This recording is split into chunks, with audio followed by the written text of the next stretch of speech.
Jesus Ramirez, and I am part of the technical staff of Ozen Engineering. Today, I'm going to show you how to model solar radiation in an automotive headlamp assembly. Uh, let's talk about this. For cars parked in uncovered areas or standing on highways for long periods of time, solar rays entering the headlamp are focused by the lens in certain areas inside, which produce thermal hotspots. The overall heat-up of the assembly and thermal hotspots produces stresses due to thermal expansions and mechanical constraints. Moreover, the thermal hotspots can also possibly harm electronic or other plastic components, which are used for sure inside the headlamp assembly. In this video, the headlamp assembly is modeled in an air volume with the boundaries maintained at a temperature of 20 Celsius degrees. Two wall supply of 1200 watts per square meter heat flux are used to simulate the effect of the sun's ray shining on the headlamp. The rays will travel into the headlamp through the front cover, which is from polycarbonate with an absorption coefficient of 20 meters E minus 1 and refractive index of 1.586. The rays also be focused by the lens, which is glass with an absorption coefficient of 5.3 meters E minus 1 and a refractive index of 1.471. The rest of the components are modeled as plastics and participate by absorbing, reflecting, and emitting radiation. The rim bezel is modeled with an emissivity of 0.16, meaning 84% of the incident radiation is reflected. So let's see how we can do the model of this geometry. So this is the geometry of the headlamp that we are going to use, right? So let's start with the modeling. So as we want to analyze radiation, the first thing that we need to do is to enable the energy equation. So double click, check, and we have the energy equation already.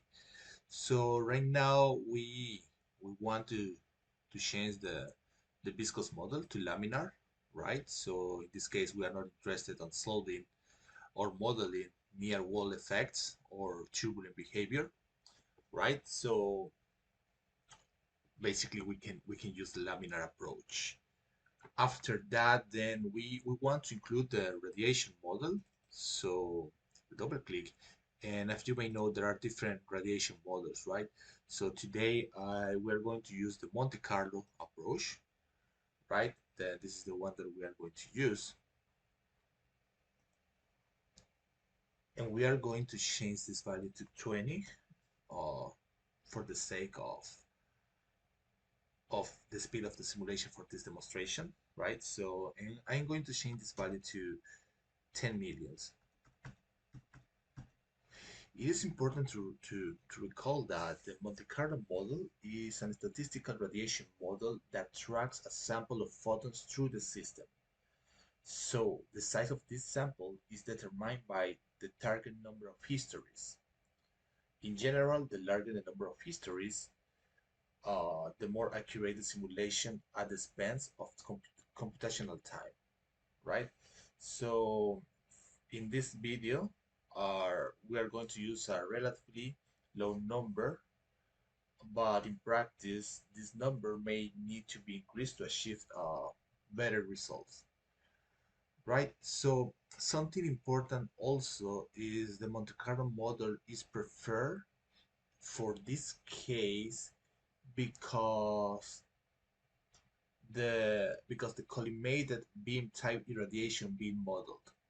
So the discrete ordinates model will require very high angular discretization and therefore will be computationally expensive. And in the other hand, the surface-to-surface model assumes all radiation to be diffuse and so will not capture the specular nature of the focusing of rays by the lens.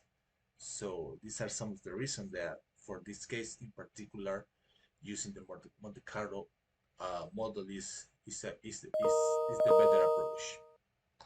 So with these changes, we will click in OK, and some warnings: available material properties or models have changed. This is something that Fluent does internally because of the model that we selected, right? So let's keep moving.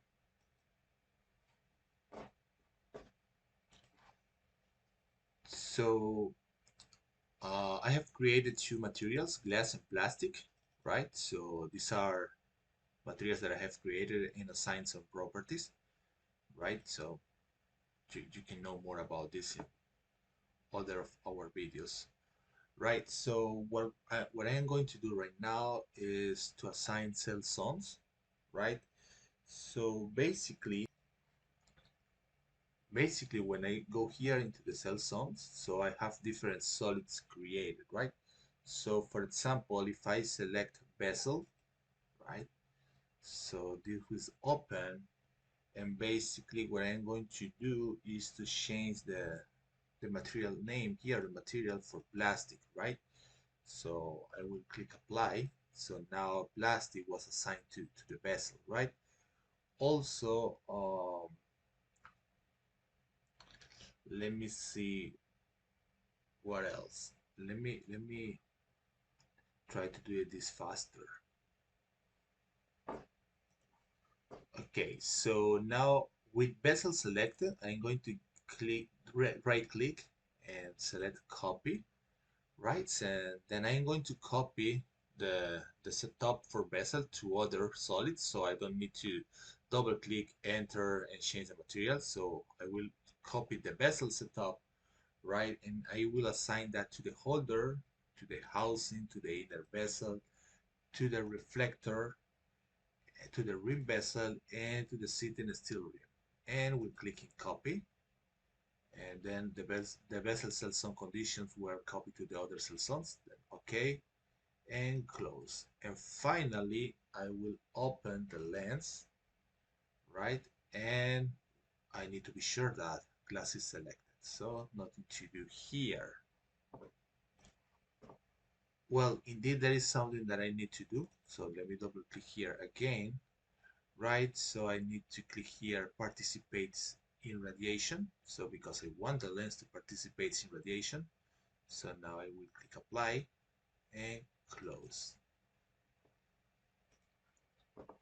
Okay, so let's create the boundary conditions. So in this case, the geometry or the mesh has a large number of faces, and several of them has the suffix shadow, right? These shadow surfaces are automatically created in Fluent because the faces are two-sided, meaning that face has two separate boundaries, one of each side. So this is at the interfaces, right? So basically what we are going to use is the copy function to set up the boundary condition faster, right? So let's start here in the boundary condition. Let's go to wall and let's select vessel enclosure. So double click, right? Let's wait for some seconds, and we will put here. So what we are going to do is we are going to thermal, so the material will be changed to plastic, right? So and here in radiation we will keep the boundary condition type as opaque, right? The internal emissivity as 1 and the diffuse fraction of 1, right? So we will click apply, right? So now the boundary condition was applied to this one. Okay, so now with this boundary condition already done, I will right click and copy, and I will select everything, right? And we click here in copy and okay. So now I'm going to close this and moment.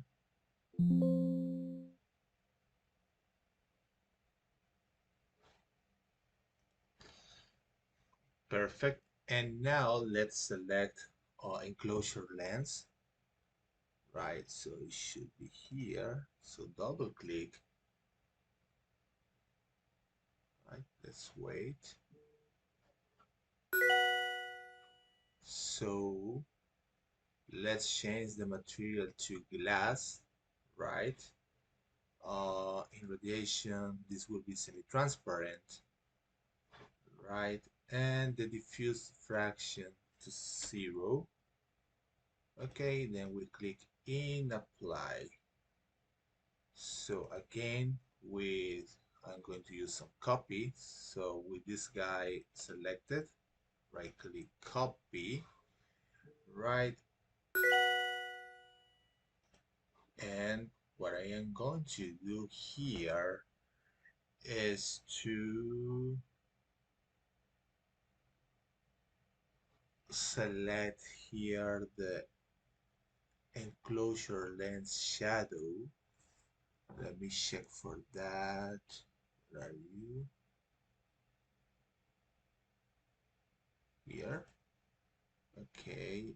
And click copy. And click OK. And we click in close. Now let's select enclosed rim bezel. Right. So double click here.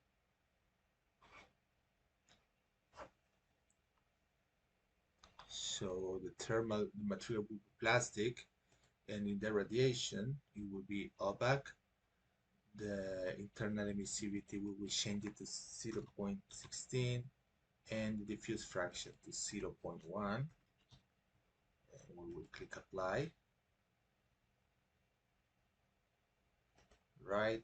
And then with this guy selected, we are going to copy this, right? And we are going to select the enclosure rim bezel shadow, the holder rim bezel, right? The holder rim bezel shadow and the housing rim bezel shadow, right? So let me check if we have everything as it is. So enclosure rim bezel shadow, holder rim bezel shadow,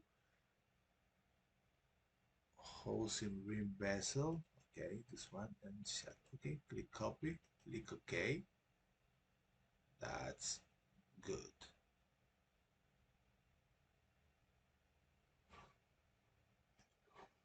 Okay, now let's do the same for or something similar for enclosure 1 here. So we will open it and we will enter here in thermal a temperature of 298.15 Kelvin, right? So we will click apply. Correct. Now let's look for RAT input boundary conditions. So let me go here, double click, right? So here, let's wait. So let's change the temperature. It will be again the same temperature as previously, right? And for radiation, we are going to click boundary source, right? So we will have a direct irradiation of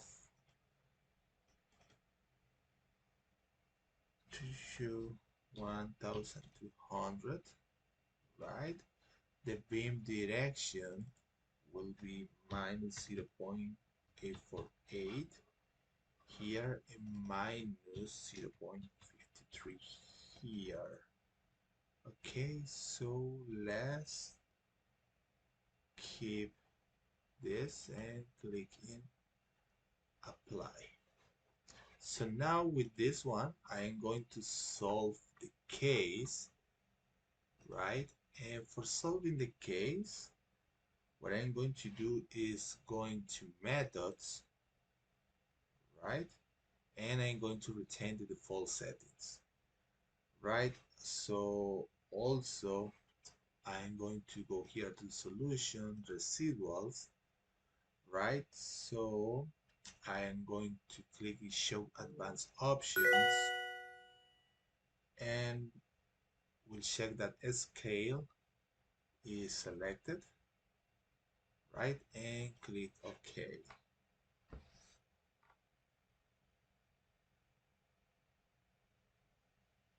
Cool. So we are going to create a report definition. So I'm going to new, right? Then surface report, face at maximum, right? So I'm going to call this max temp, and basically I'm going to select temperature here, right? Static temperature, and what I'm going to do is to select enclosure inner bezel from here, enclosure inner bezel. Okay, so click OK, and that's it. Okay, so remember to write the case, and now let's go to run the calculation. So we'll click here and run calculations. I'm going to, number of iterations will be 99. Yes.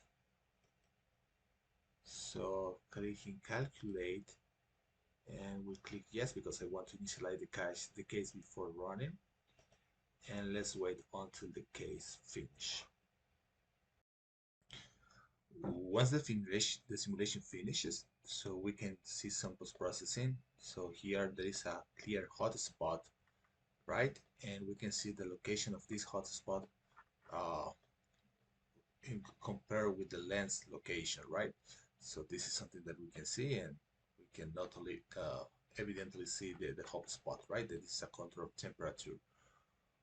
Also, if we want, we can do another kind of analysis, right? So let's go here, so new, let's call this like contour versatility, right? So let's select basically, let me look here, right? So housing vessel until here, maybe this and this, right? So here we're going to select radiation, and here we are going to select radiation intensity normalized by standard deviation. So we will click here. So I believe something I didn't select one of these. Okay, yes, so maybe I'm going to select everything, and I am going to deselect enclosure one, look for it here, and I'm going to deselect rad input surface.